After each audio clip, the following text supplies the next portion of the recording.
우리 한 절씩 제가 읽고 여러분이 한 절 읽고 이렇게 하겠습니다. 교독하겠습니다.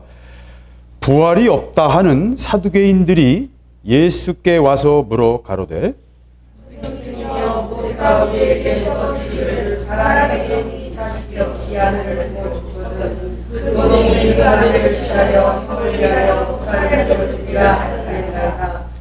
7형제가 있었는데 맏이 아내를 취하였다가 후사가 없이 죽고 둘째도 그 여자를 취하였다가 후사가 없이 죽고 셋째도 그렇게 하여 7이 다 후사가 없었고 최후의 여자도 죽었나이다. 일곱 사람이 다 그를 아내로 취하였으니 부활에 당하여 저희가 하나님에게 그것이 개인하리라 하니까. 예수께서 가라사대 너희가 성경로 하나님의 능력도 알지 못함으로 오해함이 아니냐. 사람이 죽은 자 가운데서 살아날 때에는 장가가 많이가고 신원받으라고 하늘에 있는 천사들과 같으리라. 죽은 자의 살아난다는 것을 의논할진대 너희가 모세의 책 중 가시나무 떨기에 관한 글에 하나님께서 모세에게 이르시되 나는 아브라함의 하나님이요 이삭의 하나님이요 야곱의 하나님이로라 하신 말씀을 읽어보지 못하였느니라. 하나님은 죽은 자의 하나님이 아니요 산 자의 하나님이시라. 너희가 크게 오해하였다 하시니라. 아멘. 예. 하나님 말씀 달라고 막 기도했더니 굉장히 복잡한 말씀을 주셨어요. 이건 별로 하고 싶지 않은 얘기인데 왜냐하면 이 뒤 안에 너무 복잡한 싸움이 많이 들어있어요. 그래서 별로 하고 싶지 않고 저 자신도 사실 정리가 안 된 부분이 좀 남아 있습니다. 그래서 이게 더 깊이 봐야 될 부분은 많은데 아무튼 뭐 말씀 전하라고 하시니까 그냥 전하겠습니다. 이 말씀은 예수님께 사두개인들이 나와서 예수님을 함정에 빠뜨리려고 함정을 판 거예요. 예수님을 함정에 빠뜨리려고 했는데 어떤 함정을 빠뜨리려고 했냐면 여러 번 함정을 팠죠. 여러 번 함정을 팠습니다. 바리새파 사람들도 와서 함정을 파고 예수님을 넘어뜨리려고 말고리를 잡으려고 여러 번 했습니다. 가늠한 여인을 데려오기도 하고 여러 번 같은 예수님 앞에서 함정을 팠어요. 근데 사두개인들은 이제 부활에 대해서 이제 함정을 파려고 하는 것입니다. 이 함정을 파려고 하는 이 사두개인들의 이야기를 우리가 이해할 필요가 있어요. 잘 이해해야 됩니다. 그리고 이것은 또 이 시대를 조명하고 이 시대를 우리가 꿰뚫어 보는데 또 이 시대의 여러 가지 문제, 또 교회 안에 있는 많은 문제들을 보는데 굉장히 중요한 단서, 관점을 제공해요. 굉장히 중요한 얘기가 이 속에 흐르고 있습니다. 어쨌든 사두개인들은 일단 먼저 이 얘기를 이해하려면 사두개인이 누군지를 이해해야 돼요. 그리고 또 사두개인과 반대되는 바리새인들을 또 이해해야 되고 바리새인들을 이해하는 것은 또 구약과 신약의 계시의 차이점을 이해하는 굉장히 중요한 여러 가지 그 내용이 속에 들어있어요. 바리새인들의 이야기 속에. 그리고 더 나아가서는 여러분 보셨을지 모르겠습니다만은 유튜브에 보면 시대정신이라는 유튜브가 있어요. 여러분 보신 분 있습니까? 시대정신이라는 유튜브가 있는데 몇 천만 명이 그걸 봤습니다. 시대정신이라는 유튜브를 보면 기독교를 아주 적나라하게 공격하면서 여러 가지 얘기를 합니다. 부활에 대해서, 영생에 대해서. 이게 다 다른 종교에서 이미 다 했던 얘기들, 조로아스터교에서 다 했던 얘기들이다. 예를 들면 또 하여튼 뭐 여러 종교 이야기를 들면서 이시스에 대한 이야기를 또 이야기하기도 하고 또 하여튼 여러 신화, 이집트 신화, 수메르 신화 또는 페르시아 신화 또는 이 그리스 로마 신화에 나오는 많은 이야기들이 모티브가 모여서 성경의 이야기를 만들고 있다. 이게 시대정신이라는 유튜브가 말하고 있는 바입니다. 거기에 많은 젊은이들이 거기 다 막 걸려 넘어져가고 신학을 공부한 저도 보면 이건 뭐야? 뭐 이런 눈으로 볼 정도로 굉장히 강력한 파도예요. 그 자체가. 뭐 그걸 지금 거기에 논하고 그걸 내가 뭐 어떻게 반박하려는 얘기를 하는 게 아니라 이 하나님의 우리에게 계시하시는 하나님의 은혜가 우리에게 나오는 한 장면을 우리가 봐야 된다는 것입니다. 이걸 통해서 우리가 더 깊이 큰 그림을 이해할 필요가 있어요. 사두개인들은 사독의 후손이다라는 뜻이에요. 사독은 누굽니까? 다윗이 대제사장으로 세운 다윗을 도왔던. 그래서 정확히 말씀드리면 대제사장의 그 역사는, 제사장들의 역사는 모세 당시에는 잠시 유지됐다가 이 사사시대에 들어가면서 다 흩어졌어요. 다 흩어졌어요. 왜? 성전이 없으니까 제사 제도가 유지될 수가 없잖아요. 성막이 없어지면서 다 흩어졌어요. 그래서 막 사사시대는 막 제사장들이 여기저기 팔려가고 막 그러지 않습니까? 그런 이야기, 미가서에도 그런 얘기 나오잖아요. 돈 몇 푼에 팔려다니는 제사장들, 레위인들 이야기가 나오죠. 성전이 없으니까 다 흩어졌었습니다. 그러다가 다윗이 왕이 되면서 언약궤도 가져오고 사독의 그 자기를 도왔던 제사장인 사독이라는 제사장을 불러서 그를 대제사장 삼고 그로 하여금 성전에서 예배를 드리도록 이렇게 시작했습니다. 그 역사가 사독의 후손이란, 사두개인이라는 말에 출발이 된 겁니다. 그래서 정작 이 사두개인들은 사독의 후손은 아니에요. 왜냐하면 예루살렘이 멸망하고 이스라엘이 멸망한 다음에 다 흩어져 버렸기 때문에 족보를 찾을 수가 없어요. 다 흩어져서 막 죽고 막 누가 누구의 후손인지도 막 엉망진창이 돼버렸기 때문에 포로로 잡혀가는데 누구하고 결혼했는지 어떻게 사는지 뭐 어떻게 알아요. 그러니까 추적할 수가 없는 상황이 사실 현실이었어요. 그래서 사도계인들은 자기들을 정통성을 주장하기 위해서 우리가 진짜야, 우리가 정통이야. 예, 우리 교단들 보면 정통, 뭐 보수 정통, 진짜 정통, 뭐 별게 다 나옵니다. 교단 이름도 보면 원조 논쟁이 교단에서 나와요. 예, 왜 이런 교단의 갈라짐이 또 생기는가도 바로 이 말씀 속에서 우리가 더 깊이 조명해 볼 수가 있습니다. 한마디로 말씀드리면 오해하는 것입니다. 영적 실제에 접근하지 못하고 논리로만 이해하려고 하면 오해의 그림자가 생길 수밖에 없어요. 많은 오해가 신앙에 생길 수밖에 없는 것입니다. 사두개인들은 사회적으로 사두개인들을 이해하려고 하면 이스라엘 역사를 또 한참 설명해야 돼요. 그러니까 그게 어려운데 단순히 말씀드리면 이스라엘을 실제로 지배하고 있던 거는 이 알렉산더 대왕의 제국이었다가 그 다음에는 알렉산더 대왕 후계자들, 셀루코스 왕조라든지 여러 후계자들이 막 전쟁을 하는 전쟁터였어요. 이스라엘 땅은. 그래서 계속 바뀌었습니다. 그러다가 로마가 와서 점령하면서 예수님 당시에는 로마가 지배하고 있었어요. 그러면서 또 동시에 이스라엘 백성들이 제일 미워하는 원수와 같은 에돔. 왜? 이스라엘이 어려울 때 에돔 족속이 자기 이스라엘 백성들을 괴롭혔거든요. 그래서 에돔에 대해서 막 예언자들이 에돔을 막 징계하는, 하나님이 에돔을 다스릴 것이다, 에돔을 공격할 것이다 라는 예언자들의 그 예언의 말씀이, 에돔을 향한 징계의 말씀이 많이 있죠. 이스라엘 백성들은 에돔을 미워했습니다. 우리가 일본을 미워하는 것처럼. 그랬는데 그 에돔 족속에서 왕이 나와가지고 그 왕이 이스라엘을 다스리고 있었어요. 그 왕은 로마 황제에게 잘 사바 해가지고 뇌물을 주고 해서 옥타비아누스를 좋은 인상을 심어주고 뇌물도 주고 막 여러 가지 로비를 해가지고 왕위를 얻어낸 거예요. 그래서 헤롯 왕이 이스라엘을 다스리고 있었어요. 그러니까 이스라엘은 굉장히 복잡한 상태였어요. 정확히 이스라엘이 어떤 상태였는데 지금도 우리는 역사적으로 정확한 실체에 접근하기는 참 어려워요.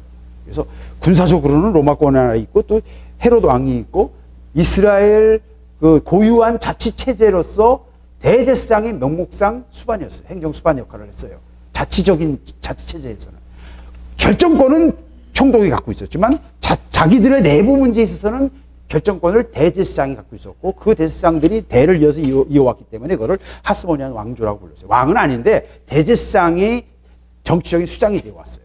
그리고 그 대제사장 중심으로 세력을 모은 유력 가문들의 사람들이 그 세력을 모아서 그들이 제사장 역할을 하고 이스라엘 사람들의 지도자의 역할을, 권력을 가지고 이스라엘을 다스리고 있었던 것입니다. 그 사람들은 정확히 말씀드리면 권력에 빌붙어서 사는 사람들이에요. 그리고 그 사람들은 자기들을 제사장이라고 그러지만 실제 제사장들은 아니었고 그들은 형식적인 사람들이었어요. 권력에 가까이 가는, 종교적인 권력에 가까이 가 있던 사람들이에요. 그래서 이 사람들은요 신앙적으로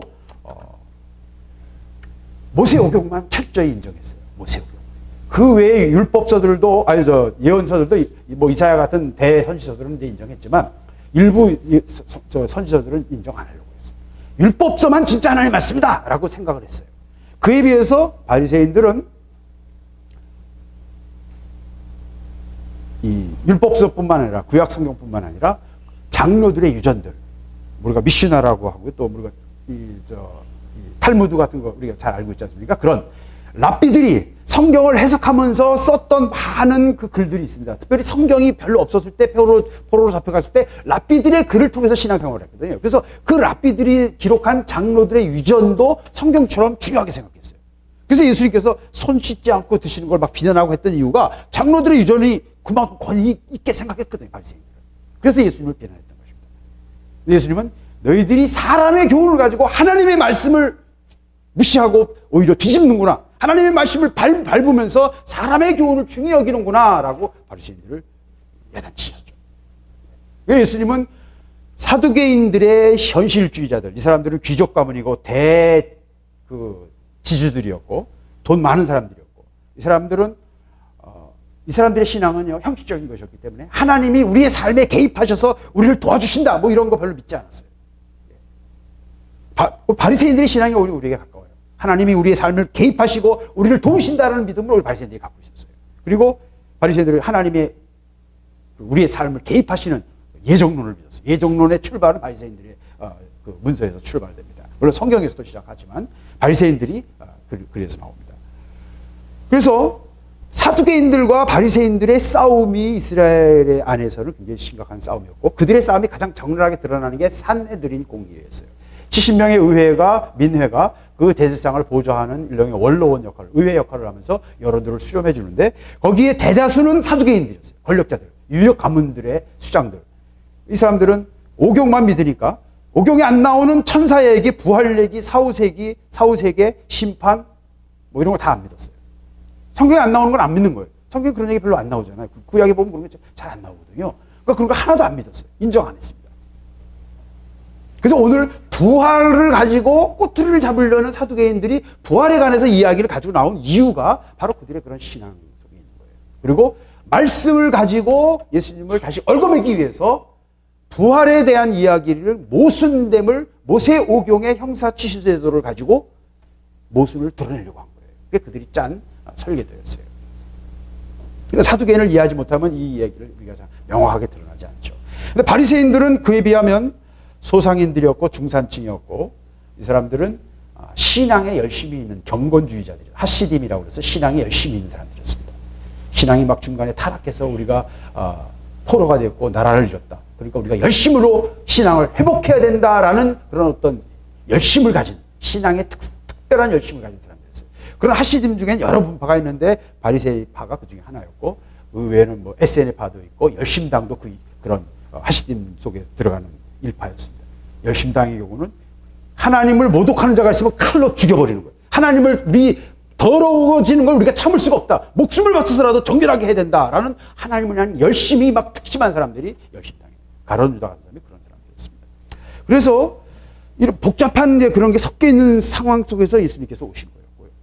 그들은 다 예수님이 메시아가 돼서 로마 권력으로부터 자기들을 해방시키시고 다윗 왕국을 재림하시고 하나님이 왕 대신 하나님의 나라가 임할 것이다라는 기대를 갖고 있었어요. 그게 그 시대에 그들이 기다린 바였어요.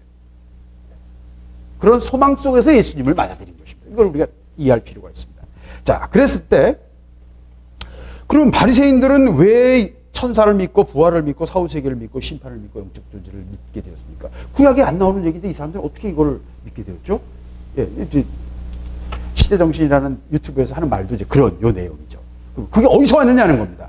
그래서 시대정신에서 말하는 건 뭐냐면 그건 다 조로아스터교에서 온 거다. 페르시아 종교에서 온 거다. 우리가 배화교라고 부르는 조로아스터교에서 온 거니까 그거는 다 그 성경이 다 기독교가 조로아스터교에서 다 그 개념을 다 빼다가 이용해서 새로운 걸 만든 것이다 라고 조롱하는 것입니다. 그게 그럴듯하게 보여요. 그럴듯하게 보이죠. 그러니까 사두개인들이 바리새인들을 반대하는 것은, 반대하는 핵심 이유가 뭐냐면 너희들은 바벨론 포로가 가가지고 페르시아 종교, 페르시아의 신화, 페르시아의 여러 물을 먹어가지고 와서 구약 모세오경이 말하는 것과는 전혀 다른 이야기를 하고 있지 않느냐. 너희는 이단이다. 이게 사두개인들의 정통파 주장인 것입니다. 지금 이 시대 뭐 교회들 사이에서 일어나는 얘기들은 많이 비슷하지 않습니까? 재밌죠, 굉장히. 예. 그 시대도 똑같았어요. 지금과 똑같았어요. 주제가 좀 달랄 뿐이지 똑같은 얘기를 똑같이 반복하고 있었어요.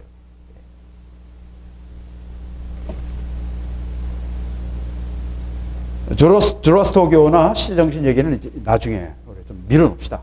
밀어놓고 그거는 또 한 번 더 다루기로 하고, 중요한 것은 바리새인들은 바벨론 포로 이후에 가지게 된, 그리고 이 천사 이야기나 영생, 구원, 심판 이런 이야기들은 조라스터교만이 아니라 사실은 수메르 종교에서도 있었고 이집트 종교에도, 이집트 그 종교, 이집트의 신화에도 이게 있었어요. 이집트 신화에도 굉장히 그런 모티브가 굉장히 많습니다. 더 나아가서는 이집트의 종교 중에서도 아주 유일하게 세계 최초로 유일신에 대한 신앙을 주장하던 종교개혁도 한 번 있었어요. 아크나톤 왕이라는. 근데 그 시기가 미묘하게 모세가 이집트를 탈출하던 출애굽하던 시점 바로 직후예요. 아크나톤 시대는. 시대로 보면 바로 직후입니다. 그러니까 그 참 미묘하죠. 근데 또 미묘한 거는 조로아스터교 시대 정신에서 말하는 조로아스터의 교회의 그 여러 가지 신화나 그 이야기들은요. 원전으로 들어가면 아바스타 그 조로아스터교의 경전이 들어있는 아바스타 그 문서들은 대부분 신화의 문서들은 AD 2세기, 3세기 이후의 거예요. 250년에서 300년 정도예요. 예수님 오시는 훨씬 뒤에, 신약성경 훨씬 뒤에 기록된 문서들이에요. 그러니까 조로아스터교 문서들만 볼 때는 오히려 기독교의 영향을 조로아스터교가 받았다고 볼 수도 있어요. 근데 그럼 왜 조로아스터교가 기원이라고 말합니까? 조로아스터가 예수님 오시기 한 600년이죠. 550년에서 600년 BC 6세기경에 살았던 사람이에요. 그건 명확한 사람이에요. 페르시아 북부의 작은 왕국에 살았었어요.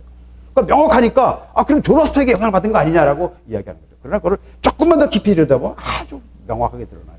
다니엘이 잡혀간 게 BC 600년이고 588년에 이스라엘 백성들이 엄청 바벨론으로 잡혀 들어갔죠. 그 동시대에 조로아스터가 살았는데 조로아스터 자신은 이 페르시아 북방의 작은 왕국의 한 왕의 비호를 받으면서 그 왕국의 신하들과 서로 사위 삼고 자기가 또 그 딸과 결혼하고 이런 식으로 왕국에서 보호를 받으면서 그 왕국의 작은 종교 지도자였을 뿐입니다. 그가 실제로 자기 교리를 전파하고 그 교리가 페르시아 왕국에 계속 퍼졌던 건 훨씬 후대에 이게. 그건 역사적으로 증명이 되거든요. 그러니까 바벨론 포로에 갔던 이스라엘 백성들이 조로아스터교에서 그런 영향을 받았다는 얘기는 그건 전혀 근거 없어요. 서로 영향을 받았겠죠. 바벨론이니까. 같은 지역이니까. 바벨론과 페르시아는 가까운 근처 지역이니까 그 지역에서의 그 시대의 그런 문화가 나오는 것입니다. 그래서 하나님의 계시가 주어지는 것들을 저는 오히려 반대로 이걸 보면서 하나님이 계시하시는 것이 얼마나 놀라운 것인가를 저는 봅니다. 하나님은 역사를 휘저으셔가지고 하나님이 담으실 만한, 하나님이 말씀하시고자 하시는 것들을 인간이 이해할 수 있도록 인간의 문화 속에서 그 이야기들을 만들어내세요. 저는 오히려 반대로 조로아스터교를 통해서 기독교에 영향받은 게 아니라 하나님이 예수 그리스도를 통해서 우리에게 말씀하신 신약을 통해서 계시하실 그 놀라운 은혜들을 담을 용어, 개념들을 하나님이 다른 문화권 속에서, 신화 속에서 만들고 계신 걸 본다는 것입니다. 한번 생각해 보세요, 여러분. 전혀 없는 개념을, 언어에 없는 개념을 설명할 수 있습니까? 이거 이렇게 말하면 복잡하죠? 더 쉽게 얘기할게요. 여러분 강아지에게 텔레비전을 설명할 수 있어요? 강아지에게는 밥, 엄마, 뭐 이런 건 알잖아요, 자기도. 우리가 그 언어는 모르지만, 자기 엄마 알아보고, 밥 알아보고, 주인 알아보죠.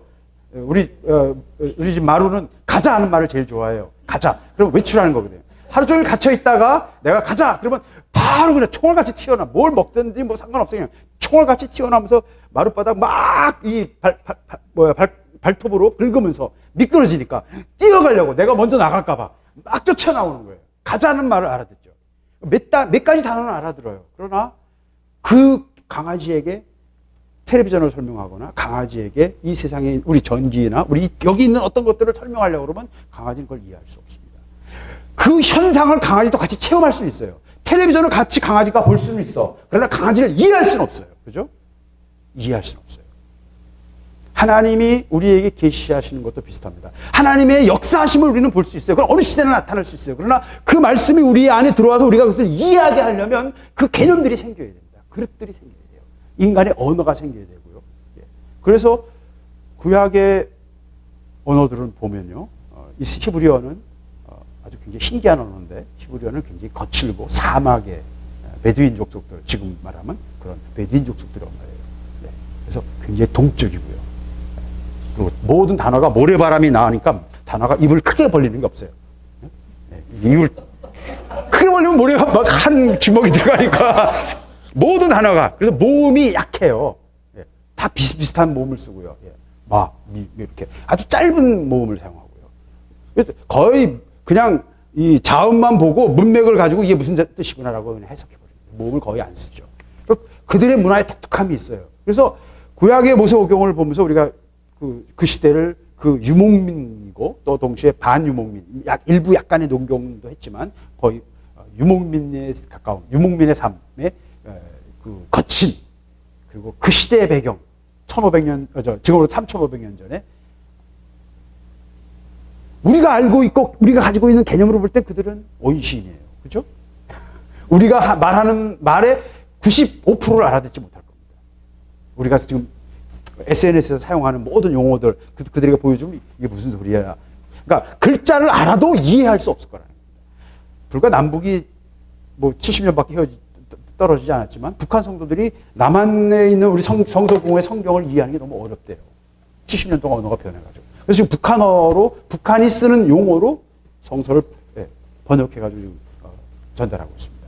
그만큼 언어는 빨리 변해요. 그러니까 3,500년 전 사람들에게 하나님의 계시를 말씀하시려고 할 때 어떻게 말씀하셨겠냐는 겁니다. 그들이 이해할 수 있는 언어로 계시하셔야 되죠. 천상의 언어를 하나님이 말씀하실 수 없어서 말씀 안 하신 게 아니라 그 말씀하시면 뭐예요? 아무 의미가 없죠. 아무 의미가 없어요. 제가 처음 복음 전하기 시작할 때 하나님 이게 천사들이 좀 게으른 것 같아요. 나 같으면 복음을 이렇게 안 전할 텐데. 나 같으면 하늘에 거대한 전광판을 대기권에 세우고 지금 우리 인간의 기술도 하잖아요. 레이저를 쏘잖아요. 거대한 전광판을 세워가지고 회개하라. 천국이 가까웠다.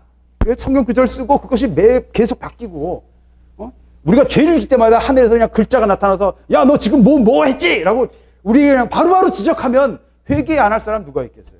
하나님의 천사들이 좀 이게 게으르피는 것 같습니다. 라고 저는 생각했던 적이 있어요. 복음을 전하는데 하나님이 사용하시는 방법이 조금 미련해 보인다 이 얘기죠. 이거 뭐 이렇게 답답하게 사람을 통해서 일일이 사람과 사람의 만남을 통해서 복음을 전하는 거예요. 굉장히 답답하다. 그런 생각을 잠시 했던 적이 있습니다. 그 생각 자체가 미련한 것인 걸 제가 곧 깨달았습니다만 하나님이 계시하신다는 것은 하나님이 말씀하신다는 것은 그 시대 사람들이 알아듣는 그 시대 사람들이 그것을 통해서 말씀에 순종하도록 해야 되거든요. 하나님의 말씀을 함부로 듣는 것도 위험해요. 우리 목사님 계속 말씀하시지만 자꾸 보여달라고 하는데 보면 어떡할 거야? 하나님의 뜻을 알면 어떡할 거야? 순종할 거예요? 안 보여주시는 건 아직 순종할 준비가 안 됐기 때문에 안 보여주시는 거예요. 아직 내가 그거 소화 못하기 때문에 안 보여주시는 거예요.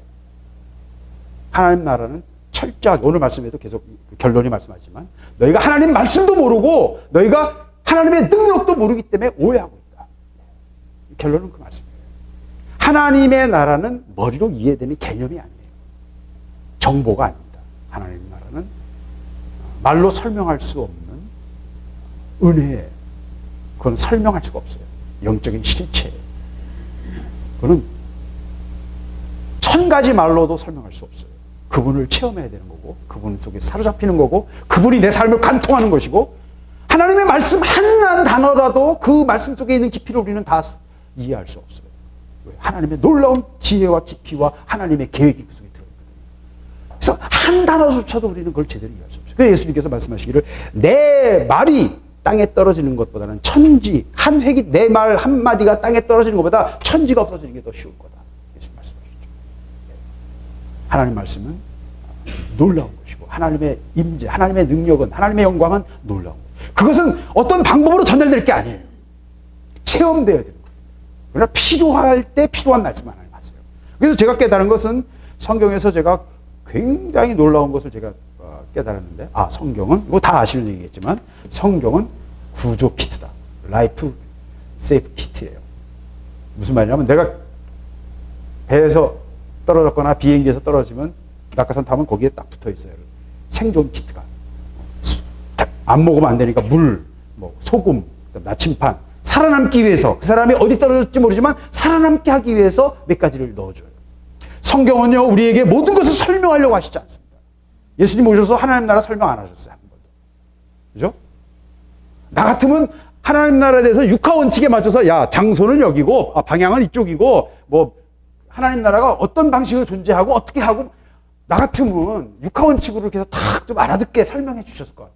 그래서 궁금증이 풀리잖아. 그죠? 하나님 나라에 우리가 막 맨날 어떻게 하나님 나라가 어떨까 막 생각하는데 궁금증이 풀릴 텐데 왜 하나님은 예수님께서 왜 이렇게 안 하셨을까요? 하나님 나라는요 실제예요. 정보를 듣는다고 하나님 나라를 이해하는 게 아니라는 겁니다. 여러분이 어떤 말을 듣고 그걸 가지고 상상할지라도 강아지가 상상한다고 강아지 상상일 뿐이에요. 하나님 나라 실체와는 전혀 엉뚱한 오해, 엉뚱한 것을 우리 붙잡고 있는 것입니다. 하나님 나라는 그분의 영에 사로잡혀서 그분과 하나 될 때 하나님 나라를 누리게 되는 영적 실제라는 것입니다. 그래서 제가 제일 좋아하는 단어는 이 영적 실제라는 단어예요. Spiritual reality. 영적 실제과 함께 내 삶 속에 임하시는 하나님의 말씀은 다 살아있는 것입니다. 영적 실제가 있는 것입니다. 그것은 그냥 단순한 종이 위에 활자가 아니고 머릿속의 개념이 아니에요. 하나님 나라는 살아있는 것입니다.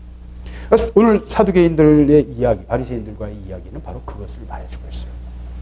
그들은 예수 그리스도를 통해서 이제 새롭게 주어지시는 신약의 계시의 현장에 있습니다. 그 계시는 예수 그리스도를 통해서 주어진 것입니다. 근데 예수님이 오시기 전에 이미 바리새인들을 통해서 또는 조로아스터교를 통해서 또는 그 당시에 또 미드라이즘이라는 로마 군인들 사이에 있었던 많은 그 비밀 종교가 있어요. 그 속에서도 여러 가지 개념이 나와요. 피 흘림에 대한 개념은 미드라이즘과 많은 관련이 있어요. 피 흘림에 대한 개념. 그러나 물론 피 흘림 자체는 어디가 원전이에요? 모세오경이 원전이에요. 레위기가 원전입니다. 그러나 피 흘림에 대한 이해가 미드라이 교를 통해서 많은 그 시대 사람들에게 흩어졌어요. 유대교 경전은 모세오경은 유대인 아니면 읽지도 않아요. 세상 사람들 아무도 몰라요. 그러나 그 당시 헬레니즘 문화를 통해서 이 로마 영토 안에서는 다 한 문화로 다 통했고 누구나 다 지금 전 세계가 하나가 되듯이 지중해 연안에서는 다 한 영역으로 다 통했거든요. 그런 통한 문화권 속에서 예수님이 오신 거예요. 그리고 예수님이 오시기 전에 그 모든 예수님이 말씀하실 것들에 대한 그 용어와 개념들이 준비되어졌어요. 저는 오히려 하나님의 행하심을 통해서 봅니다. 하나님 조라스터교를 통해서도 또는 사실 조라스터교의 출발 더 그 기원은 인도 신화, 인도 브라만교에 있습니다. 조라스터교의 많은 개념들이 인도 신화에 빚지고 있어요. 그래서 그 모든 것들이 다 준비되어져서 예수님께서 오셨을 때 말씀하실 수 있도록 개념들이 정리되도록 예수님이 예비하셨음을 저는 봐요. 자, 어쨌든 사두개인과 바리새인들은 그런 갈등 속에 있었고 그 두 사람들이 두 집단이 예수님을 보면서 예수님께 양쪽에서 다 공격을 합니다. 예수님은 하나님의 아들이시고 우리에게 생명을 주시기 위해서 오셨는데 정작 하나님이 예비하신 말씀하셨던 메시아를 보내셨음에도 불구하고 그들은 그 메시아를 알아보지 못하고 오히려 성전에서 기다리던 안나나 하나님만 바라보고 기다리던 순수한 믿음을 가지고 있던 하나님의 사람들은 예수님을 영접하고 전혀 세상에 아무것도 알지 못하고 예수를 알지 못하지만 그냥 예수님이 오신 것을 알리는 그 별을 보고 메시아의 별을 보고 아마 그때 오성 치유 현상이 있었던 것 같아요. 목성과 여러 별들 5개가 함께 모여있는 현상이 있었던 것 같아요. 그걸 또 우리 박성범 교수라고 서울대 천문학과 교수님이 그걸 또 시뮬레이션 돌려가지고 정리해봤더니 그때쯤 오성 치유 현상이 있었다는 거예요. 이걸 통해서 동방 박사가 왔을 것이다 이렇게 얘기하는 거죠. 그들이 가진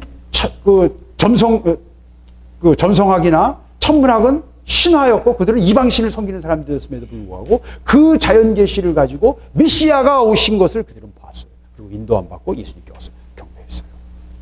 이거 굉장히 중요한 얘기입니다. 아주 굉장히 중요합니다. 정작 하나님을 이름을 늘 부르며 자기들이 하나님을 대표한다고 생각하고 자기들이 정통이라고 생각하고 자기들이 저 무식한 백성들의 지도자이고 자기들이 경건한 자이고 자기들이 영적으로 앞선 자들하고 스스로 생각했던 수많은 바리새인들과 사두개인들은 실제로는 예수님을 못 박아 죽이는 자들이었어요. 이것이 우리의 영적인 현실이고 지금도 똑같습니다. 우리의 죄와 우리의 육은 하나님의 예수님께서 지금 당장 오신다고 해도 우리는 예수님을 또 아마 돌 던질 거예요. 그건 우리의 본성이고요. 우리의 죄예요. 그래서 사두개인과 바리새인들이 서로 정치적 싸움을 하면서 사내들인 안에서 서로 정치적인 싸움을 하면서 이렇게 아웅다웅 했지만 사실은 하나님은 이들을 통해서 하나님의 일을 하셨고요. 또 이들을 통해서 하나님은 하나님의 영광을 받으셨습니다. 그러나 이들의 삶은 전혀 다른 결과를 가져왔죠. 실제로 사두개인들은 사내들인에서 다수를 차지했지만 항상 도덕적으로 비난을 받고 있는 상태였어요. 왜냐하면 로마의 앞잡이였거든요.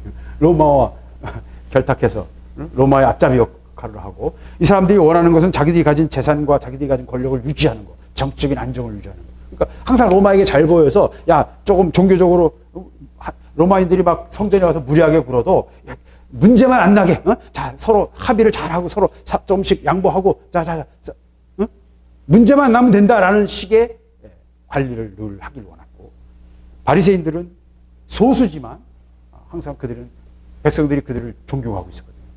늘 금식하고 11조하고 늘 들가나고 시간 되면 다 앉아서 기도하고 그런 경건한 삶을 늘 유지하고 있었기 때문에 많은 사람들이 바리새인들을 지도자라고 생각했고 그들을 하나님의 사람들로 생각했어요. 그래서 지지를 받으니까 소수지만 항상 의사결정을 할 때는 이 바리새인들이 굉장히 큰 영향력을 미칩니다. 그 중에 한 사람이 아리마데오세 같은 사람이 그런 사람이에요. 소수지만 바리새인 중에 소수지만 많은 사람들에게 존경받는 사람. 그래서 아리마데오스 예수님의 시신을 갖다가 자기 무덤에 갖다 넣어도 누가 거길 제지하지 못했던 이유 중에 하나가 그겁니다. 요새 말로 하면 소수당이지만, 여러분 항상 민주화 운동하는 사람들이 소수지만 도덕적 정당성을 가지고 힘을 얻잖아요. 소수라도 그들의 외침이 굉장히 큰 영향을 발휘하지 않습니까? 도덕적 정당성을 얻는다는 게 굉장히 중요한 것입니다. 그리고 이 시대도 그것을 이용해서 또 이 시대를 흔들고 있어요. 그게 바로 PC라는, politically correct라는 정치적 올바름. 그게 지금 이 시대를 흔들고 있고 또 교회를 공격할 중요한 무기 중 그 중에 하나입니다. 어쨌든 바리새인들이 그래서 예수님을 굉장히 좋아하면서도 맨 처음에 바리새인들이 예수님을 되게 좋아했어요. 왜? 예수님의 메시지가, 말씀이 하나님 나라에서 천국에 대해서 말하니까 와 이건 진짜 메시아다라고 생각했는데 그 메시아고 자기들을 공격하거든요. 회칠한 무덤아! 너희가 천국 문을 가로막고 너희도 안 들어가고 다른 사람도 못 들어가게 하느냐? 사람의 교훈을 가지고 너희가 하나님의 교훈을 무시하고 밟아버리는 거야. 독사의 자식들아. 얼마나 무섭게 매섭게 말씀하시는지 너무나 무서운 말씀입니다. 결정적으로 예수님께서 돌아가실 수밖에 없었던 정치적인 이유는 예수님이 성전을 숙청하셨기 때문에 성전에서 채찍질을 하셨어요. 성전에서 채찍질을 했다는 말은 뭐냐요? 성전을 관리하는 제상과 정치 지도자들, 성전이 그 당시 유대인들의 중심지였으니까요. 성전의 대제사장이 유대인의 정치적 수장이었으니까 그 사두개인들, 대제사장들이 가진 이권, 핵심 이권이에요. 전 세계에서 오는 여러 지역에 흩어진 유대인들이 와서 성전에서 예배드리려고 그러면 다른 나라 돈을 가져와서 바꿔야 돼. 성전의 세계를 바꿔야 돼. 세상 돈으로 하나님께 못 드리거든요. 성전 안에서 뭔가를 거래하려면 하나님의 성전 세계를 바꿔야 돼. 그 환전상이 필요했어요. 또 멀리서 양을 가져올 수는 없잖아. 올다가 다 병들고 다리 부러지고 뭐 지치고 살 빠지고 그렇게 될 거 아닙니까? 그러니까 성전에 근처에 와서 좋은 양을 사는 거예요. 그러니까 양을 사기 위한 거래. 그 권한을 가진 상인들에게 리베이트를 받으면서 그 권한을 파는 거예요. 그 자체가 엄청난 수익이었어요. 어느 그 명절의 절기 때는요, 기록에 보면 100만 명이 모였다. 100만 명이 모이니까 그 주변에 다 예루살렘 주변에 그 텐트 치고 야영을 하면서 그 중근동 지역에서 여러 지역에서 다 성전에서 예배를 드리기 위해서 모인 거예요. 왜? 헤롯이 성전을 다시 건축했거든요. 이스라엘 사람들에게 마음을 얻기 위해서 성전을 다시 건축했으니까 헤롯은 미워하지만 성전은 너무너무 자랑스러워했어요. 왜? 솔로몬의 성전보다 훨씬 더 크고 아름다운 성전이었거든요. 하나님은 그 성전을 받지 않으셨습니다. 이 성전은 70년에 예수님께서 말씀하신 것처럼 그 성전을 무너뜨리시고 돌이 돌 위에 얻지 못하도록 아름다움과 육체적인 아름다움과 멋진 것은 하나님 앞에서는 아무 의미 없어요. 그거 빨리 알아야지 우리가 헛된 노력을 많이 절감할 수 있습니다. 하나님 앞에서 자꾸 이렇게 새가 깃털을 가지고 막 자기를 치장하듯이 뭔가 자꾸 뭐 해보려고 뭐 하나 더 가지면 더 낫지 않을까. 뭐 학위라도 갖고 또 뭐 살도 좀 빼고 또 다른 사람의 인정을 받고 아파트도 좀 좋은 걸 가지고 뭔가를 자꾸 이렇게 깃털 더 하면 내가 좀 더 나아 보일 것처럼 생각하는 거예요. 거기서 빨리 벗어나야 돼요. 하나님은 그거 전혀 보시지 않으세요. 처음부터 말씀하시지 않습니까? 나는 내 중심을 보는, 나는 외모를 보지 않는다. 하나님은 우리의 마음을 보시고 우리의 중심을 보시고. 그래서 사두개인들은 성전이 무너지면서 70년 이후로 그들은 역사에서 사라집니다. 그러나 사두개인들의 후손들이 지금도 이 시대를 또 휘잡고 있어요. 무슨 말이냐면 이 시대의 신학은 사두개인들의 신학이에요. 왜? 현대신학은 1800년대 이후로 현대신학은 자유주의 신학의 더 다른 말로 하면 역사 실증주의. 역사적으로 입증되지 않는 것은 다 실제가 아니다. 그래서 역사를 다 분석하고 분해하고 예수님이 하신 말씀이 뭐냐? 예수님이 진짜 하신 말씀이 뭐냐? 야, 신학은 너희들이 믿는 신학은 다 이거 사도 바울이 만든 얘기야. 예수님의 말씀은 전혀 다른 얘기야. 그래서 예수가 참 예수가 무슨 얘기를 하셨냐? 그거를 찾는 것. 그것이 18세기 신학의 중심 주제였어요. 여러분이 잘 아는 알버트 슈바이처, 여러분 슈바이처 잘 아시죠? 슈바이처의 박사학위 중에 신학 박사학위가 먼저 있는데 신학 박사학위가 뭔지 아십니까? 신학 박사학위가 1900년도 1900년경에 그 학위를 받았는데 1800년대에 쓰여진 예수전, 예수님이 진짜 말씀하신 게 뭐냐라고 그거를 추적했던 한 2000여 명의 신학자들이 그걸 썼어요. 그 모든 예수전을 다 정리해봤더니 다 자기들이 보고 싶은 대로 2000명의 예수님이 있더라. 그게 알버트 슈바이처의 신학 박사학위입니다. 예수전을 쓰는 사람들이 예수님 그 자체를 찾는 게 아니라 자기가 전제한, 자기가 보고 싶은, 자기가 경험한 자기 관점에서 자기 말을 하고 있더라 하는 것이 결론이에요. 그래서 역사를 쫓아서 예수를 찾으려고 하는 모든 논쟁이 실패했다는 건 이미 1900년대에 확인된 겁니다. 그것 때문에 칼 바르트의 신학적인 개혁이 가능했던 것입니다. 네. 칼 바르트는 그런 자유주의 신학에다 폭탄을 던진 거거든요. 하나님 말씀은 말씀이다! 네. 폭탄을 던진 칼 바르트. 물론 또 보수적인 진영에서 볼 때는 칼 바르트 신학은 또 좀 아직도 더 말씀으로 확 들어오지 못한 엉거주춤한 야, 너 이거 뭐야? 왜요? 엉덩이는 밖에 나가 있고 머리만 들어와서 그런 비난을 합니다. 그러나 하여튼 그런 논쟁들은 좀 놔두고 현대 신학의 큰 주류는 자유주의 신학이고 더 나아가서는 역사 실증주의 신학이고 하나님 말씀을 사람의 말로 분석해서 칼질하고 그리고 그것을 다시 환원해서 하나님 말씀은 이거다, 엑기스가 이거다라고 짜서 말하고 싶은 그런 방법론으로 말하고 있는 것입니다. 그러니까 지들이 말하고 싶은 대로 말하는 거예요. 결론은 자기들이 어떤 선제를 심는가에 따라서 결론은 전혀 달라진 결론이 나오는 거예요. 그래서 온갖 신앙이 나올 수밖에 없는 거예요. 온갖 신학이 나올 수밖에 없는 거예요. 생태신학, 여성신학, 민중신학, 자연신학 뭐 갖다 붙이면 다 신학이 됩니다. 왜 결론을 다 갖다 맞출 수가 있어요. 성경에서 자기가 원하는 주제 이야기만 쫙 모아서 정리하면 그 신학이 됩니다. 하나님이 진짜 우리에게 말씀하시고자 하는 본의가 뭐냐는 우리는 무시하고 자기가 보고 싶은 걸 보고 있다는 거예요. 그게 사두개인의 신학이라고 하는 거죠. 이 시대의 신학은 사두개인의 신학이 살아가고 있습니다. 또 물론 바리새인의 신학도 있죠. 자기들이 하나님의 올바른 바른 뭔가를 찾고 있다고 주장하면서 실제로는 예수님 앞에서 하나님께로 나오는 자들을 가로막고 있는 바리새인의 위치에 있는 또 신앙이 있습니다. 어쨌든 그건 예수님이 오셔야 할 얘기고, 그래서 사두개인들이 부활이 없다는 이야기를 지금 배경 설명하느라고 지금 뭐 시간 다 갔네요. 자, 그 이야기를 가지고 예수님께 와서 함정을 판 겁니다. 자, 본론으로 돌아와서 그랬을 때 형사 취수제도를 통해서 형이 만약에 아이가 없이 죽으면 네 형수를 네가 아내로 삼아서 그 아이를 낳게 하고 그 아이가 형수를 보살피게 해라 라는 형사 취수제도. 그거는 유목민들, 반유목민들에게는 아주 흔한, 우리나라에도 있었습니다. 그래서 이 몽고 지역이나 이 유목민 지역은 그 유라시아 대륙 전체에 그런 형사 취수제도가 다 있었어요. 다시 말하면 우리 이 한반도 끝 연해주부터 저쪽 헝가리 지역까지 스텝으로 초목지대로 연결되는 그 모든 지역이 다 그런 비슷한 지도를 갖고 있었어요. 그래서 형사취수제도가 모세오경에 나오거든요. 함무라비 법전에도 나오고요. 여러 곳에 나옵니다. 수메르 법전에도 나오고요. 그건 하나님이 뭐 이렇게 주신 어떤 직통 계시가 아니에요. 그냥 그 시대의 문화 속에서 하나님이 허락하신 것이에요. 인정하시고 말씀으로 주신 거예요. 그랬는데 그 형사 출신들을 가지고 7명이 다 결혼했는데 그러면 누구의 아내가 될 겁니까? 라는 논리적인 모순을 가지고 부활 자체가 없다고 주장하고 싶은 거예요. 그게 지금 이 사두개인들의 작전이었어요. 근데 거기에 대해서 예수님이 단호하게, 아주 명확하게 말씀하십니다. 예수께서 가라사대 너희가 성경도 하나님의 능력도 알지 못함으로 오해함이 아니라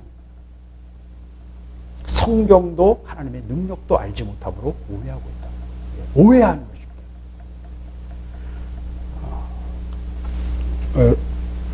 어떤 건물을 그 건물보다 우리 코끼리를 얘기합시다. 코끼리 같이 큰 어떤 물체를 볼 때 뒤에서 보는 것과 앞에서 보는 것과 옆에서 보는 건 좀 다른 모습으로 보이시죠.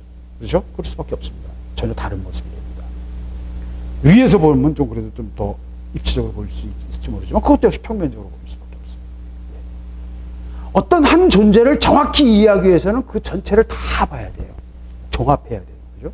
정확히 이해하려면. 근데 한 면만 보게 되면 단편적인 얘기가 나오는 거예요. 논리의 함정입니다. 논리라는 것은 자기들이 가진 전제를 가지고 그 면만 보는 거예요. 빨간색 등을 키면 모든 게 빨간색이 보이고요. 파란색 등을 키면 모든 게 파란색이 보여요. 등을 안 켜도 내가 빨간색 선글라스를 끼면 빨간색을 보여요. 내 선입견에 의해서, 내 필터에 의해서 세상은 달라 보일 수밖에 없어요. 우리는 다 자기 필터를 가지고 있고요.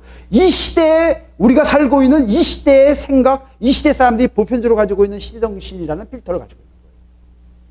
그래서 우리가 이해하는 것은 다 우리 방식, 우리의 내 삶 속에서 이해하는 것이지 하나님이 이해하시듯 이해할 수는 없어요.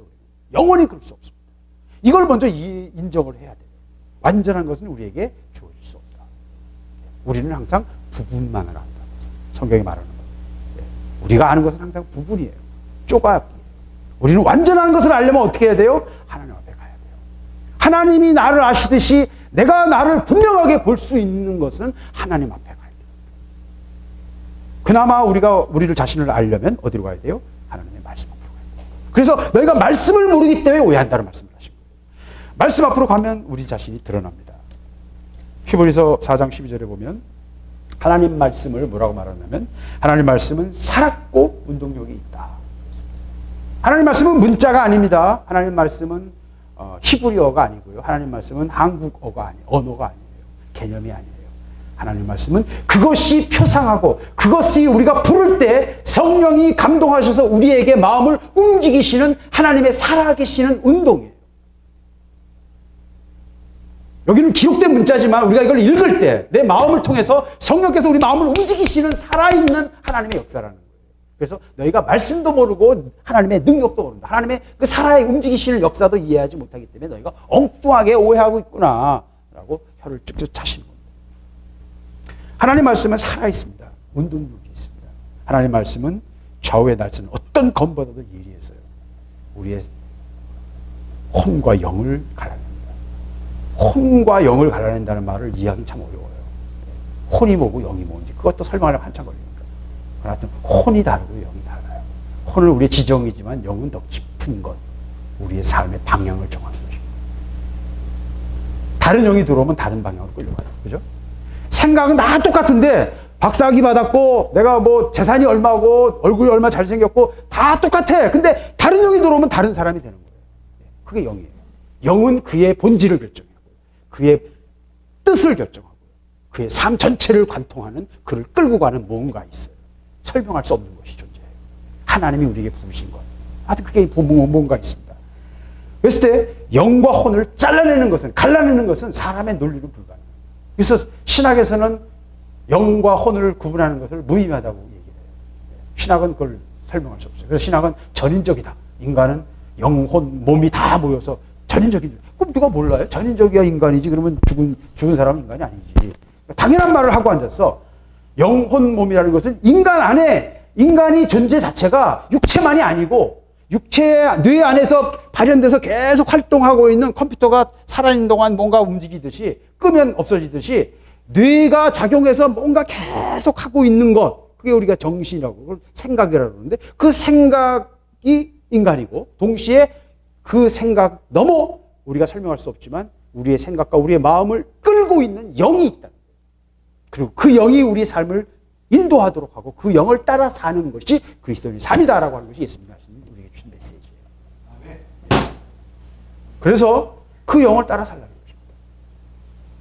그런데 그 영과 그 하나님의 말씀을 올바로 이해하지 못하니까 너희가 엉뚱한 데 가 있구나 하신 말씀입니다. 그래서 하나님 말씀은 마음의 생각과 뜻을 감찰합니다.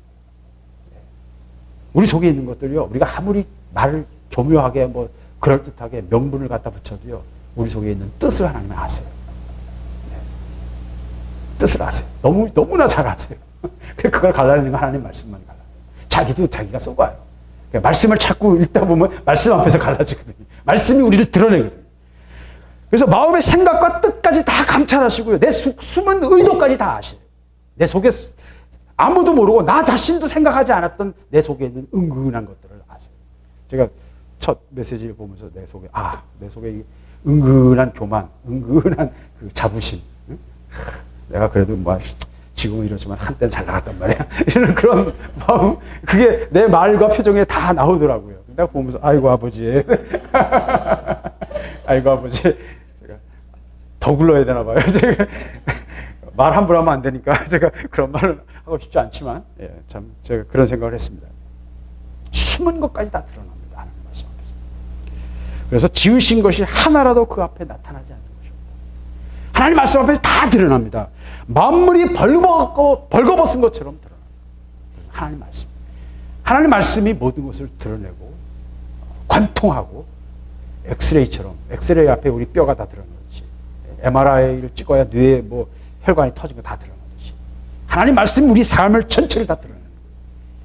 그건 우리 삶뿐만 아니라 우리가 보는 세상, 하나님 주신 은혜, 영적인 실제에 관해서, 믿음의 실제에 관해서도 그 말씀 속에서 확실하게 드러난다는 거예요.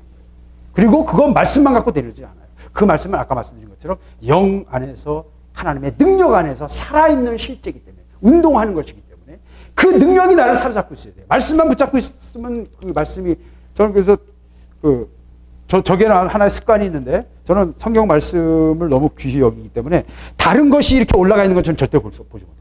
저는 이거 막 아이들에게 막 화를 냅니다. 다른 거 올리지 마. 아무것도 아니에요. 그러나 내게는 상징적이에요. 하나님 말씀이 다른 거 위에 올라가는 건 난 싫어요. 뭘 놓으면 자꾸 성경책을 들어 올려요. 위로 올려요. 별거 아닌 행동이고, 뭐 그것이 옳다 뭐 그런 말을 하는 게 아니라 제 마음을 말하는 거예요. 제 마음을. 하나님 말씀은 문자가 아니에요. 문자가 하나님 말씀은 아니에요. 그러나 이 말씀을 통해서 하나님 일하시잖아요. 다른 어떤 것에서도 말씀하시지 않으셨어요. 다른 어떤 것에서도 말씀하시지 않으셨어요. 땅을 파도 없고요. 하늘을 올라가도 없고요. 어디에도 없습니다. 하나님의 말씀은. 그 CRN이라고 스위스에 있는 거대한 입자 가속기, 크기가 27km짜리 거대한, 이 일산 전체를 삥 둘르는 것보다 더 큰, 일산시 전체를 두르는 것보다 더 커요. 그 거대한 입자 가속기가 있는데, 그 가속기에 수십억 달러, 지금까지 들어간 돈 계산한 100억 달러가 넘는 엄청난 돈이 있는데, 그 돈에 들여서 입자를 때리면 물질의 궁극적인 그 원리들을 찾을 수 있어요. 그래서 2014년에 힉스 입자가 처음 발견돼요. 힉스 입자가 발견된 것은 굉장한 겁니다. 굉장한 거예요. 근데 어떤 한 과학적 발견이 실제로 열매를 맺고 꽃을 피우려면 한 100년 걸리거든요. 힉스 입자가 또 중력파가 우리 삶에 어떤 영향을 미치려면 한 50년, 100년 지나가야 될 겁니다. 그건 100년 전에 그랬거든요. 아인슈타인 시대에 초기에 발견됐던 여러 가지가 지금 와서 꽃피고, 컴퓨터와 이런 것들로 다 꽃피고 있는 것처럼 똑같습니다. 그런 거 꽃피려면 한 100년 지나가요. 근데 그 힉스 입자를 발견하기 위해서 엄청난 비용을 들였지만, 그것이 뭐예요? 하나님이 만드신 세상에, 저 발뒤꿈치에 하나님 만드신 세상에 그 흔적을 본 것뿐이지 하나님 말씀을 들은 건 아니라고. 제가 말하고 싶은 건 하나님의 말씀은 오직 하나님이 친히 말씀하신 하나님의 말씀, 기록된 말씀을 통해서만, 그리고 그 말씀에 하나님의 영이, 성령이 임하셔서 성령의 감동으로만 하나님의 능력이 우리 삶을 흔들고 찌르고 쪼개서 그 말씀이 살아 움직이도록 하실 때 우리는 그 말씀이 말씀이구나 하는 것입니다. 그래서 너희가 이걸 모르니까 너희가 엉뚱한 오해를 하고 있다. 우리는 오해 많아요. 우리의 신앙은 99%가 오해와 망상을 통과합니다. 신앙은 많은 오해와 많은 허상과 많은 망상을 통과하면서 실체로 나가는 거, 하나님의 은혜로 나가는 것이고, 하나님이 기다리시는, 하나님이 기대하시는 그 모습으로 우리가 나가요. 빚어져야 하는 것입니다. 그 모범 답안을 딱 어떤 슈퍼컴퓨터에 딱 넣어서 우리가 그냥 딱 그 모범 답안을 보면 그 모범 답안대로 될 수 있는 게 아니라는 거예요. 답안지에 기입하면 답이 되는 게 아니라는 것입니다. 그 예수 그리스도가 우리의 모범 답안인데 예수 그리스도로 우리 자신이 빚어져야 되고 깨어져야 되고 통과해야 되고 광야를 거쳐야 되고 죽어야 하고 아파야 하고 눈물을 흘려야만 하는 것입니다. 그걸 통과할 때 예수 그리스도를 향해 나아가는 거예요. 그 전체가 신앙인 것입니다. 그 전체가 믿음인 것입니다. 그러니까 한 단면만 가지고 얘기할 때는 다 엉뚱한 얘기가 돼요. 오늘 예수 말씀처럼 너희가 오해하고 있다. 그러면서 답을 하십니다. 사람이 죽은 자 가운데서 살아날 때에는 장가도 아니가고 시집도 아니가고 하늘에 있는 천사들과 같으니라. 자, 이제 6권 해석이에요. 하늘에서 오신 분이 하나님의 아들이 오셔서 설계하셨고 천지를 창조하실 때 계셨던 그분이, 이거는 예수님의 이종 사촌, 예수님이 제일 친했던 사도 요한의 증언이에요. 예수님이 천지를 창조하실 때 로고스 말씀이 계셨다. 그분이 이 땅에 오셨는데 사람들은 알아보지 못했다. 모르는 사람이 증언한 게 아니라 이종 사촌 동생인 사도 요한이 자기 사촌 형이 하나님이셨다. 하나님 말씀이셨다라고 좀 증언하고 있는 거예요. 예수님도 좀 이상한 것 같고 그 사도 요한도 좀 이상한 것 같죠. 이 세상의 눈으로 볼 때는 좀 이상한 거죠. 자기 형이 하나님이래. 하나님 말씀이셨대. 그냥 들어보세요. 그럼 다 정신병원에 가야 될 사람들이잖아요. 그걸 믿고 있는 우리는 더 한심한 거고요. 그죠? 내적인 증거가 없으면 어떻게 이걸 믿겠어요? 그렇지 않습니까? 그냥 객관적으로 생각해 보세요. 이걸 우리가 2000년 전에 이스라엘 땅에 있었던 한 목수의 아들이 사이비 그 설교자, 사이비 랍비였던 목수의 아들이 자기가 하나님의 아들이래. 그 사촌 동생은 예수가 하나님이었대. 자기 형이 하나님이 돼. 하나님의 말씀이었대. 천지를 창조할 때 그가 거기 있었대. 그런 말을 어떻게 믿냐고요, 도대체. 2000년 전에. 우리 보지도 못한 얘기인데. 근데 그분이 우리를 위해 죽으신 분이라는 거예요. 그래서 기독교를 조롱하기 위해서 여러분, 무신론자들이 뭘 만든 줄 아십니까? 플라잉 스파게티 교라는 게 있어요. 그 사람들은 자기들의 구주로 스파게티를 넣어서 야, 스파게티 먹어! 그러면서 던지고 플라잉 스파게티 교라고 해서 스파게티가 들어있는 접시가 날아가는 모습을 그 상징을 쓰면서 기독교를 조롱하는 거예요. 뭐가 됐든 너희들은 그냥 그게 신이다 그러면 믿을 거 아니냐는 거예요.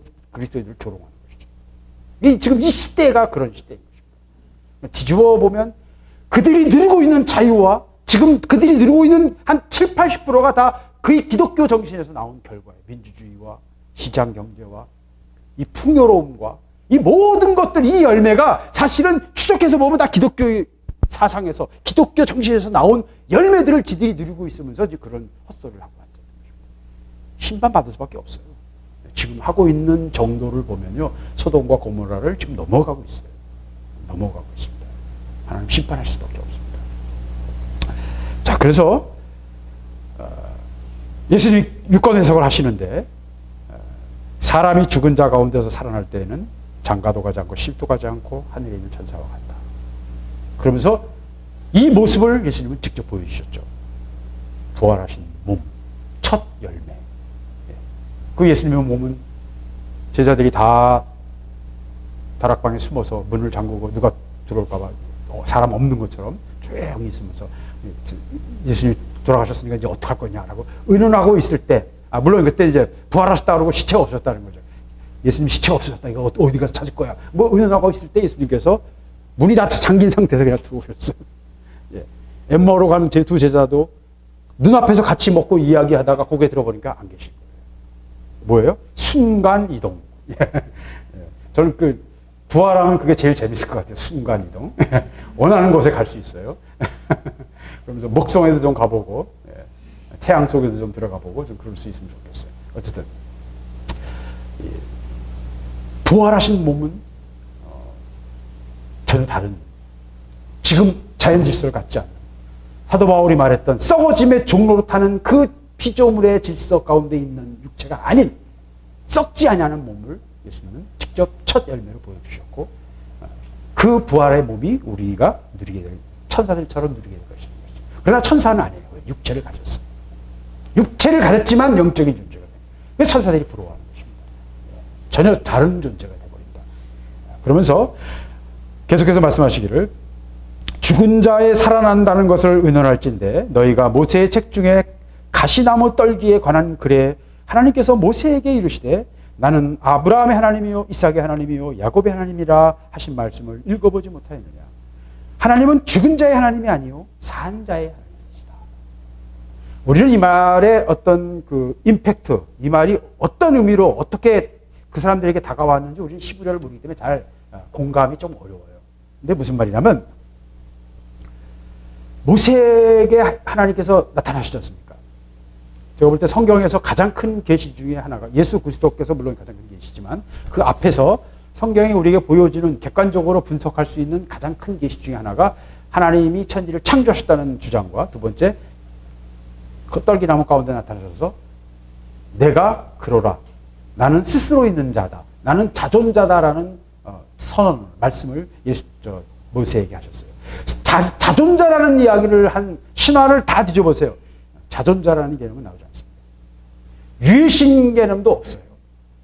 유일신 개념도 성서에 독특한 것입니다. 조라스터교의 유일신이라는 것은 그건 유일신 아니에요. 그럼 제가 조라스터교를 잘 아는데 그 속에는 양신론이고 빛과 어둠에 대한 양신론이고 그 조라스터교 안에도 많은 신화 얘기가 있습니다. 그러니까 전혀 유일신이 아니에요. 그러니까 시대정신은 그걸 사기치고 있는 거예요. 이 아크나톤이 했던 이 모세, 이집트의 유신교도 그 전에 섬기던 많은 신들 중에 태양신 라를 주신으로 섬기겠다는 거예요. 역성혁명이지 그 유신이 아니에요. 다른 신은 없다는 개념이 아니거든요. 유신은 아닙니다. 그러나 하여튼 그때 처음 인류 역사에서 유신 사상이 처음 선포된 거는 그 아크나톤을 통해서요. 물론 그 전에 모세가 바로 직전에 모세만한 하나님을 통해서 선포되었지만 그거는 공개되지 않았습니다. 그건 이스라엘 역사 책 속에만 있었습니다.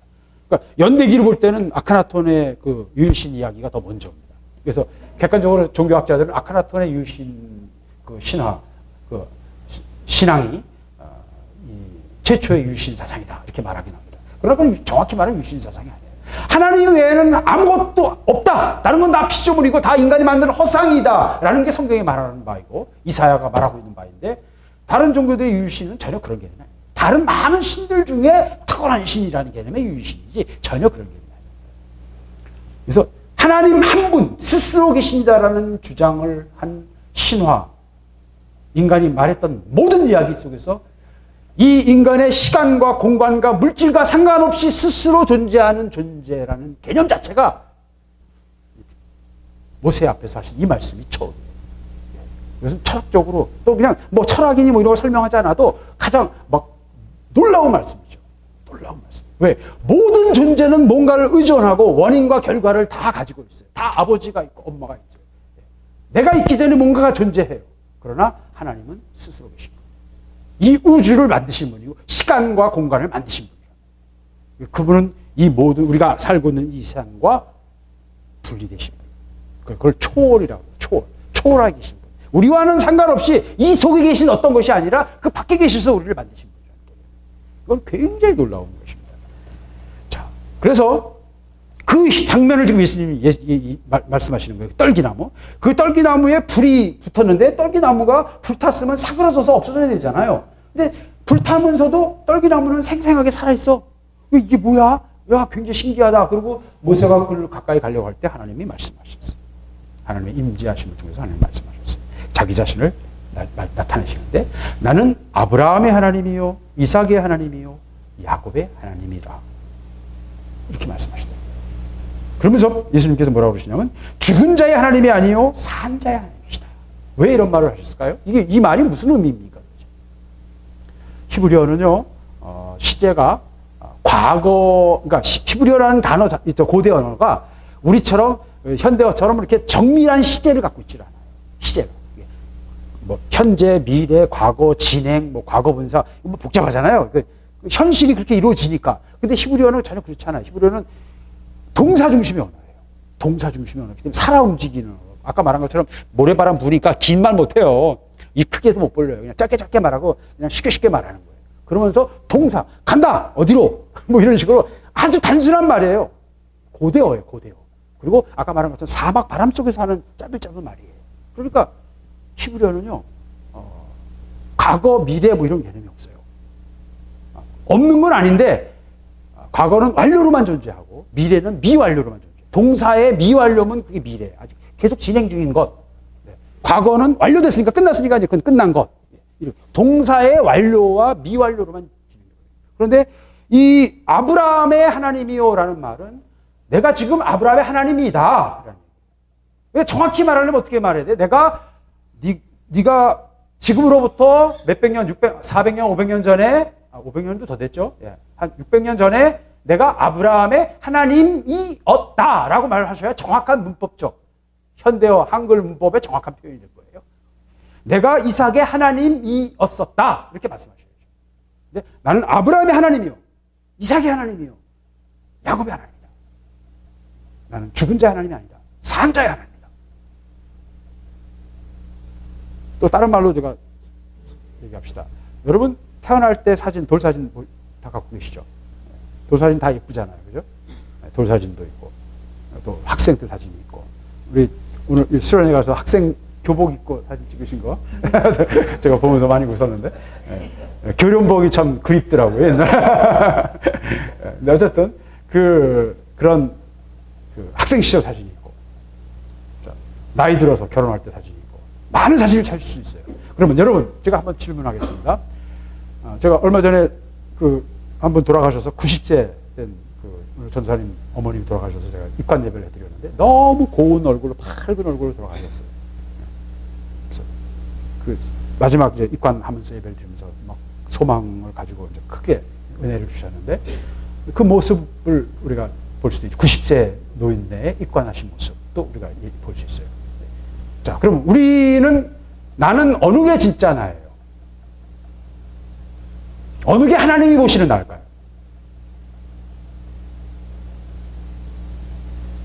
그렇죠? 이 시대에 와서 이제 조금 시공간에 대한 이해가 현대 양자역학이나 또는 뭐 현대 물리학이 좀 이렇게 개념이 넓어지면서 시간이 장난치고 있구나 하는 걸 조금 이제 알아가고 있는 중이에요. 현대 과학이. 근데 시간은 사실은 존재하는 게 아닐 수도 있습니다. 이게 무슨 말이냐면 변화가 존재할 뿐입니다. 내가 변할 뿐이에요. 이 물질들이 다 변하는 것 뿐이에요. 모든 게 다 변하는 것 뿐이지 모든 우리가 보이는 물질과 존재들이 변하고 있을 뿐이에요. 시간 자체가 존재하는 건 그건 모르겠어요. 하나님이 보실 때는요, 여러분 태어날 때, 여러분이 죽을 때까지 그 모든 것이 한순간의 한 현재예요. 하나님은 영원한 현재입니다. 하나님 앞에서 볼 때. 우리가 지금 계속 쳇바퀴 돌고 있는 것 뿐이지, 하나님 보실 때는 모든 것이 다 현재이신 것입니다. 그래서 제가, 지난주 우리 금요일 집회 때, 보혈로 덮는, 참, 그 속에서 참 많이 울었는데, 하나님 보시는 거는요, 내 처음 주님 앞에 서원하고, 어디든지 지시하신 대로 내가 가겠습니다. 저는 신학교 가서 이후부터 임지를 결정할 때 저는 처음 그냥 오는 걸 저는 결정했어요. 계산한 적 한 번도 없습니다. 제게 처음 온 거 그냥 저는 갔어요. 아무 데도 오라는 데가 없으면 이제 내가 찾아야 되지만 처음 온 거를 제가 계산하지 않고 그냥 갔습니다. 왜냐하면 내가 계산해서 내가 어떤 이해관계를 따져서 결정하고 싶지 않았어요. 하나님 내가 주신 것은 내게 명령하신 것으로 생각하고 그냥 순종했어요. 순수함이 있었어요. 근데 하나님이 그날 말씀하시면서 대언하시면서 내가 그 처음 시절을, 네 그 젊은 시절 처음 헌신하며 네가 주를 향해 달려가던 내 그 시절을 추억한다. 내가 너를 지금 그렇게 보고 있다. 그런 말씀을 하실 때 그 말씀이 저를 그냥 울려버렸어요. 주님께는 영원한 현재예요. 그것이. 가장 주님 마음에 드는 아름다운 장면. 그것이 주님의 영원한 현재. 주님은 그 모습으로 우리를 보십니다. 그러니까 여러분이 여러분 자신의 모습을 스스로 상상하거나 스스로 묶일 필요가 없어요. 왜? 주님이 나를 보시는 대로 보면 되는 거니까. 근데 주님은 다른 걸 보시는데 내가 또 혼자 망상에 빠질 수도 있지만, 그러면 안 되겠습니다만은. 어쨌든 영원한 현재예요. 오늘 이 말씀의 의미는 바로 그런 것입니다. 우리는 시간에 쏘아서 시간 가운데 흐름 속에서 우리는 그것을 보지 못하지만 하나님 앞에서는 영원한 현재다. 그것이 입증되는 것이 마태복음 17장에 보면 변화산상에 올라갔을 때 예수님의 몸이 빛 가운데 밝아지면서 모세와 엘리야가 나타났어요. 모세와 엘리야는 이미 몇천 년 전에 죽은 사람들이죠. 그죠? 다 죽어서 그 뼈도 찾을 수 없는 사람들입니다. 그런데 그들이 예수님 앞에 나타났어요. 저는 이게 영적 실제라는 것입니다. 잠깐 이 세상에 하나님의 나라, 하나님의 그 영적 실제가, 나라가 잠깐 임한 거예요. 변화산에 잠깐 임했고, 신의 산에 잠깐 임했고, 엘리야에게도 잠깐 나타나셨고, 사람마다. 아브라함의 하나님이 되신 이유는 아브라함에 그렇게 나타나셔서 말씀하시고 약속하셔서 그의 삶을 이끌어내셨기 때문에 아브라함의 하나님이 된 거예요. 그 약속을 믿었기 때문에 아브라함이 하나님이 되신 거예요. 이삭도 마찬가지예요. 그 아버지의 유업을 받고 자기 자신을 온전한 제물로 드렸을 때 그는 이삭이 하나님이 됐어요. 하나님과 만나 주셨고 그 하나님과 동행하는 자들이 됐고 그 하나님, 그의 하나님으로 불리우셨어요. 여러분이 여러분 자신의 하나님으로 불리우시기를 하나님이 기뻐하시도록 우리 자신을 드려야 할 것입니다. 우리 자신의 하나님은 그렇게 되기를 원하세요. 하나님이 우리로 말미암아 자랑스러워하시기를 하나님 원하세요. 어느 부모나 다 똑같아요. 부모의 마음은. 내 새끼가 자랑스럽기를 바라는 것입니다. 내 새끼가 가장 아름답고 가장 멋있을 때, 가장 좋을 때를 기억하는 것입니다. 그리고 그것으로 우리를 보시는 것입니다. 우리가 넘어질 때도 있고 쓰러질 때도 있고 똥 싸고 뒹구를 때도 있지만 하나님 그거 기억하지 않으십니다. 그리고 영원히 우리를 보세요. 그 말씀을 오늘 예수님께서 허상을 보고 오해하고 자기들이 정통이고 자기들이 진짜라고 착각하는 사두개인들과 바리새인들 앞에 예수님께서 말씀하시는 것입니다. 그래서 하나님 앞에서는 우리는 영원한 현재를 봐야 돼요. 늘 순간순간 하나님 앞에서 내 자신을 세우고 그 앞에 서 있는 것입니다. 그것이 우리의 삶이고 하나님은 죽은 자의 하나님이 아니요 산 자의 하나님이시라 너희가 크게 오해하였다. 신앙은 우리가 하고 있는 많은 이 세상의 이야기들은 이 오해의 결과인 경우가 참 많습니다. 쓸데없는 낭비도 많습니다. 그래서 신앙 논쟁 별로 할 필요 없어요. 신앙, 누구 신앙이 올바르냐? 장로교인들도 꼭대 세고요. 또 순복음교회 교인들도 막 저 말라 비틀어지는 기도도 못하고 맨날 쭈삣쭈삣거리는 다 이제 그런 생각을 갖고 서로 이렇게 편견을 가질 수도 있는데 그 다 부질없는 얘기. 주님 보실 때는 다 그놈이 그밥이에요. 그놈이 그놈이라니까요. 사두개인이나 바리새인이나 다 똑같은 거예요. 어떤 면에서 어느 쪽에서 서서 보느냐일 뿐이에요. 사로잡히는 것입니다. 해답은 하나예요. 하나님 말씀과 그 말씀에 사로잡히는 것입니다. 그 말씀이 살아 내 삶을 가르게 하는 거예요. 그 말씀이 벌거벗은 것처럼 우리의 삶을 드러내고 하나님의 뜻을 명확하게 하고 그 명확하게 순종하게 하는 것. 그 말씀에 살아 역사하신 가운데 우리의 인생을 살아가는 것. 그것이 주님이 우리에게 원하시는 바이고 오늘 이 말씀이 우리에게 주시는 하나님의 음성이라고 생각을 합니다. 같이 기도하겠습니다. 하나님, 별로 하고 싶지 않은 말씀이었습니다. 아버지, 신학 이야기, 논쟁 이야기, 너무 많은 이야기가 있었습니다. 그러나 이 말씀을 통해서 하나님 우리에게 하시고자 하시는 하나님의 음성을 듣기를 원합니다. 아버지, 아버지의 살아계신 그 놀라운 임재하심과 그 은혜와 그 능력이 우리의 삶을 통해서 나타나기를 원하며 열매 맺기를 원하며 아버지께서 우리를 통해서 이루고자 하시는 그 놀라운 하나님의 일들을 우리가 온전히 순종함으로 열매 맺기를 원합니다.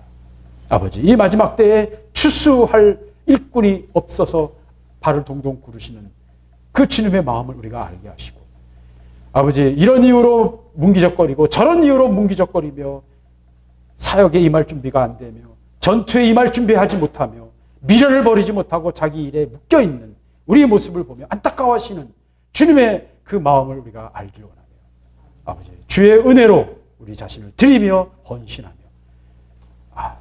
그 은혜의 강권하심을 따라 순종하며 살아가는 저와 이 모든 성도들이 될 수 있도록 주여 인도하여 주시옵소서. 아버지의 일을 아버지께서 행하시기를 원합니다. 우리와 함께하여 주시옵소서. 이 시간 주 앞에 귀한 예물을 구분하여 바쳤습니다. 주의 예물을 받아주시고 흠양하시며 아버지, 주의 나라와 주의 일이 확장되는데 아버지, 이 물질들이 아름답게 사용되기를 원하며 아버지, 아버지의 일을 위하여 아버지께서 필요한 자들을 세우시고 더 많은 자들이 주의 일에 헌신되어지고 물질을 넉넉히 공급하며 하나님 나라에 보급하는 일에 조금도 부족함이 없도록 하나님의 백성들을 흥왕하게 하시며 복되게 하시며 헌신되어지게 하셔서 아버지 풍성한 하나님의 열매가 맺혀지게 하여 주시옵소서. 드린 손길들을 축복하며 주님께 맡깁니다. 모든 것을 주님께 맡기며 예수 그리스도의 이름으로 기도드렸습니다.